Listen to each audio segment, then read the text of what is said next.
Hola amigos, bienvenido a esta segunda parte de Sin Filtros. En la emisión de hoy vamos a conversar con el profesor Gustavo Rojas Matute. Él es doctor en economía y profesor de la Universidad George Washington, a quien le damos la bienvenida. Muchísimas gracias por estar con nosotros.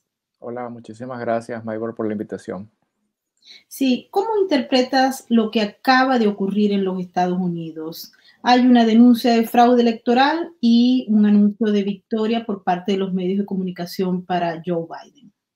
Sí, efectivamente, como lo han venido haciendo desde hace muchos años, justamente estaba leyendo que la agencia AP, Associated Press, viene haciendo estas proyecciones desde el año 1848. Es una tradición, digamos, no tiene una vinculación legal, pero eso tiene que ver más que todo con el proceso, con lo complicado o engorroso que es el proceso de selección del presidente, ¿no?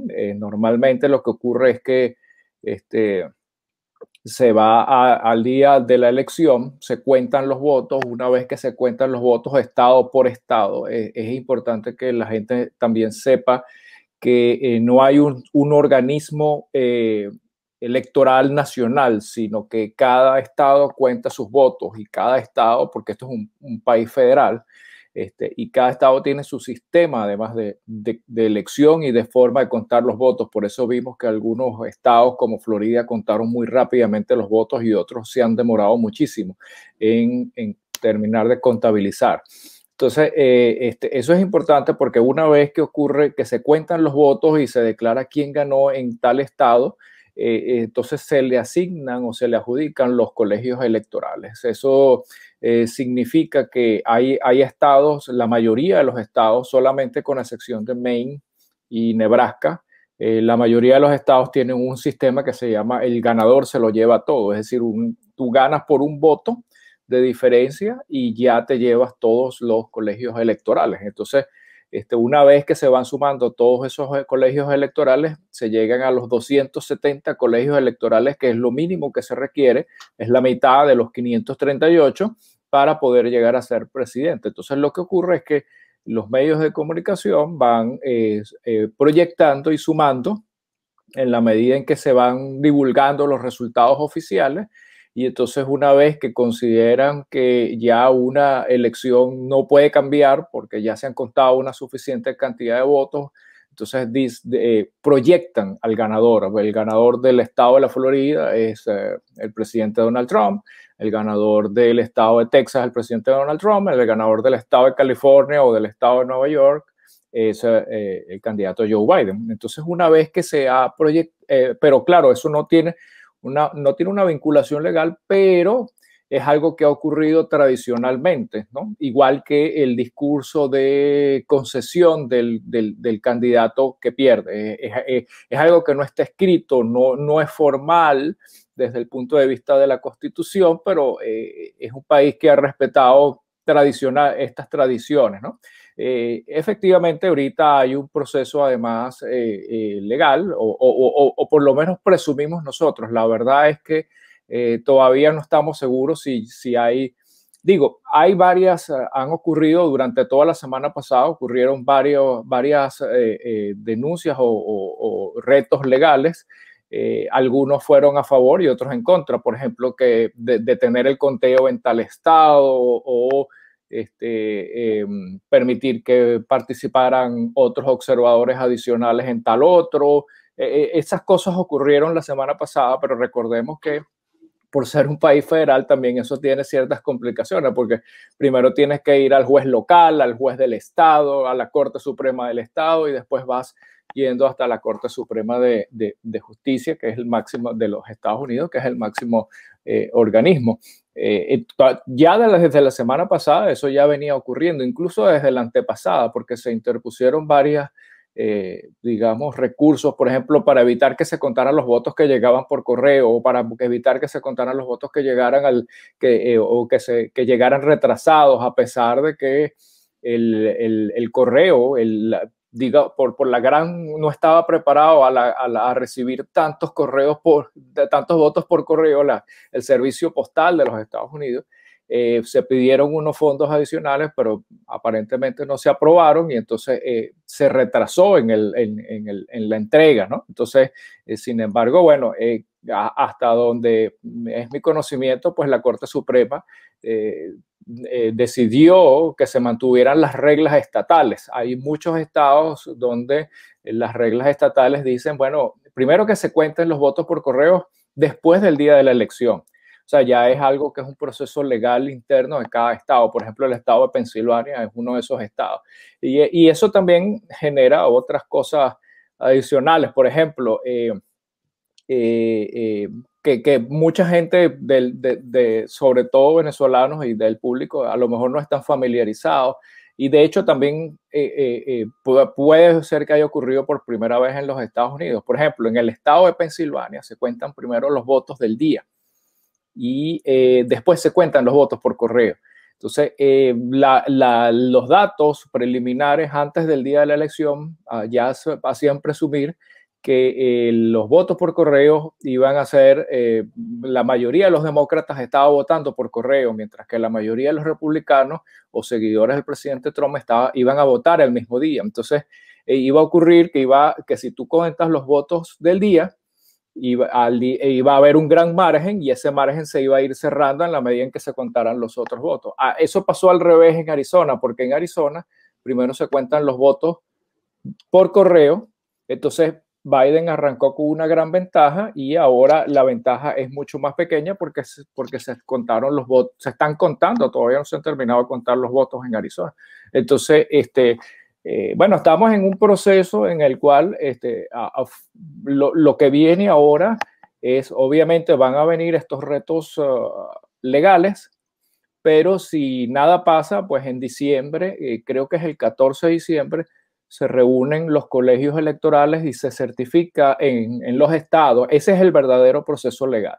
En el estado se debe certificar quién ganó y se le asignan los colegios electorales que luego ratifican, esos electores deben ratificar la voluntad del estado, de los votantes de ese estado. Por ejemplo, en Florida habrían 29 votos electorales asignados al presidente Trump. Ellos deberían ratificar esa voluntad, por poner un ejemplo. ¿Qué pasa, por ejemplo, cuando uno observa ya desde el punto de vista comunicacional cómo la narrativa se ha prácticamente fundado en la versión de que Joe Biden fue el ganador desde el punto de vista mediático, pero también con la narrativa?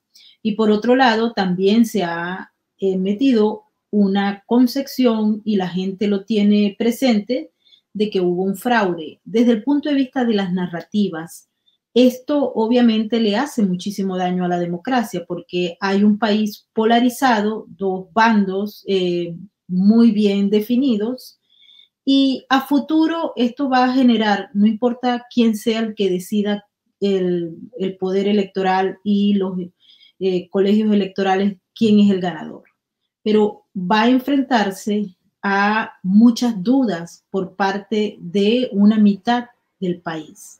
¿Crees que existe la posibilidad de establecer puentes y lograr algún mecanismo que permita gobernar este país? Sí, sin duda. Yo creo que los Estados Unidos, a pesar de que puedan tener ahorita digamos, prueba en sus instituciones, creo que la solidez institucional va a ser determinante al final, ¿no? En este resultado.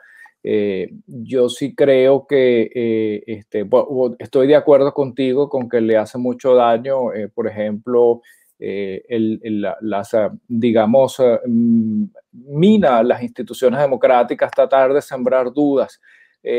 Porque yo creo que como todos los ciudadanos, y afortunadamente, primero todos los ciudadanos tienen derecho a acudir a las instituciones y segundo, afortunadamente eso ocurre en los Estados Unidos, porque uno como venezolano, por ejemplo, mira un poco con envidia, tú en Venezuela no tienes a quién acudir para hacer un reclamo, ¿no? Entonces eso es una cosa maravillosa, así como es una cosa maravillosa que se cuenten todos los votos, ¿no?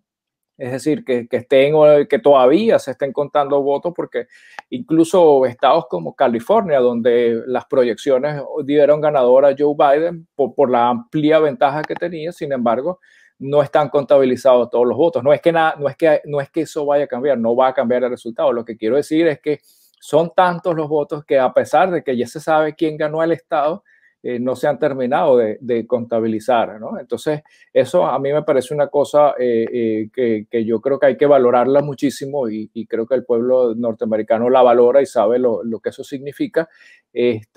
Pero también creo que es necesario que, obviamente, pues, este es el momento de los estadistas, ¿no? El momento de que los líderes se unan y puedan alcanzar, y yo sí creo que existe ese sentido a nivel de ambos partidos, de los principales partidos políticos. Creo que sí existe ese sentido de que lo más importante al final del día es la solidez institucional y que los Estados Unidos salga siempre victorioso.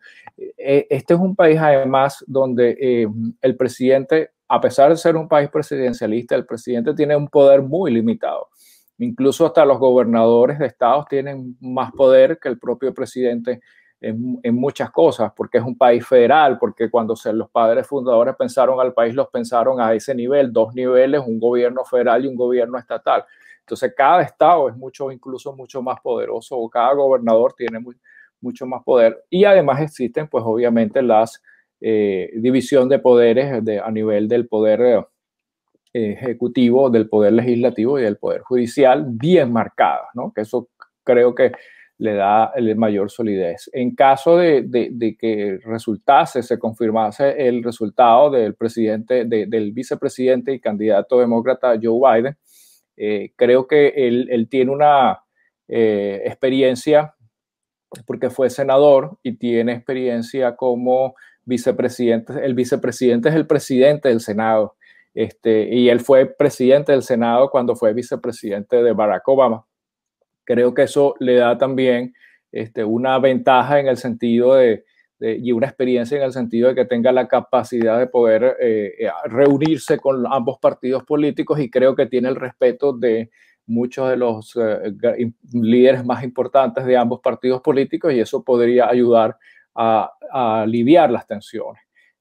No estoy muy seguro de cómo ocurriría si fuera al contrario, ¿no? O sea, eso sí me queda personalmente la duda de si el presidente Trump termina saliendo victorioso de las batallas legales.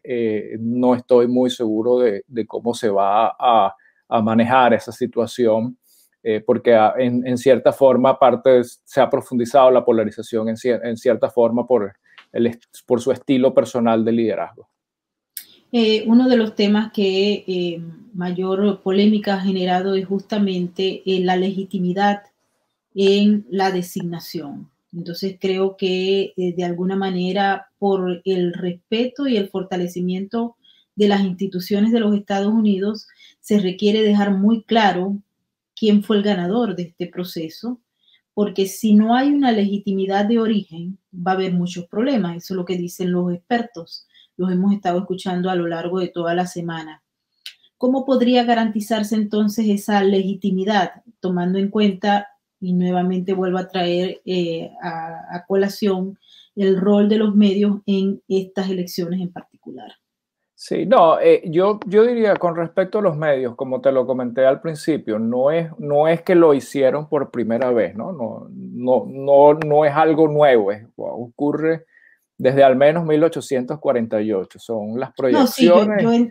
yo entiendo esto, O pero... sea, no es que están tratando de intervenir. Eso en 2016 ocurrió. Dijeron, proyectamos que Donald Trump será el nuevo presidente de los Estados Unidos, porque proyectamos que ya alcanzó los 270 votos. Inmediatamente salió la candidata demócrata y reconoció su derrota y concedió, pues, ¿no? Eso es. Ahora, la concesión también es un tema que no está escrito, ¿no? No es legal, pero es como una formalidad, una cortesía.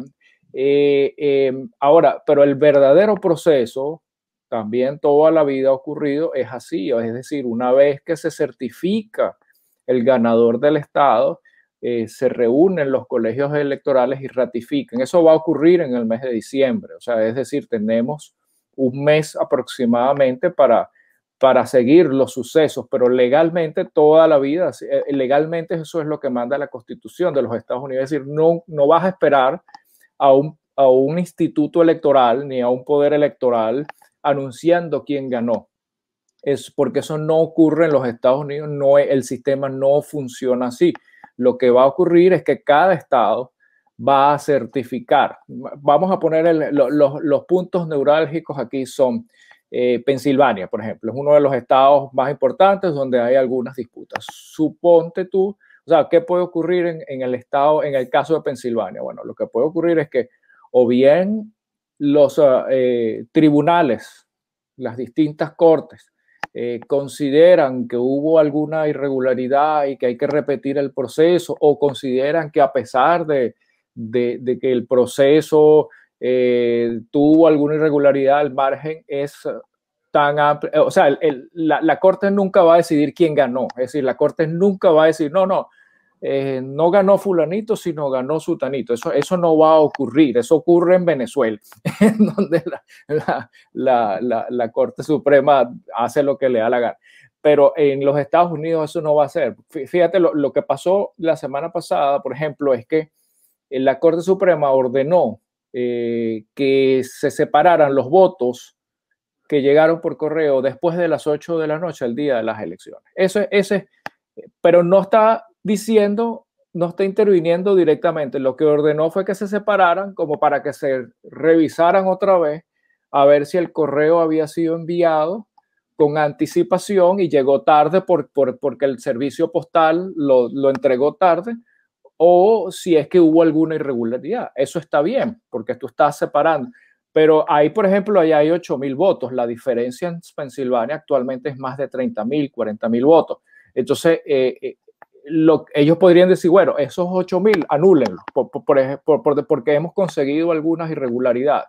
Por ejemplo, eso podría suceder. Ahora, eso difícilmente va a cambiar el resultado. Entonces, quizás si el número de votos anulados es mayor que el margen, a lo mejor podría ocurrir que se repitiera la elección. Yo aquí te estoy especulando un poco porque no soy experto en el proceso electoral legal, en la parte legal, obviamente, o podrían sencillamente certificarse otro ganador. Eso es lo que puede pasar. El tema es que como es estado por estado, si eso ocurre solo en un estado, por ejemplo, ahorita si tú le quitas los 20 votos electorales a Biden del estado de Filadelfia, de Pensilvania, perdón, todavía tiene los 270 votos.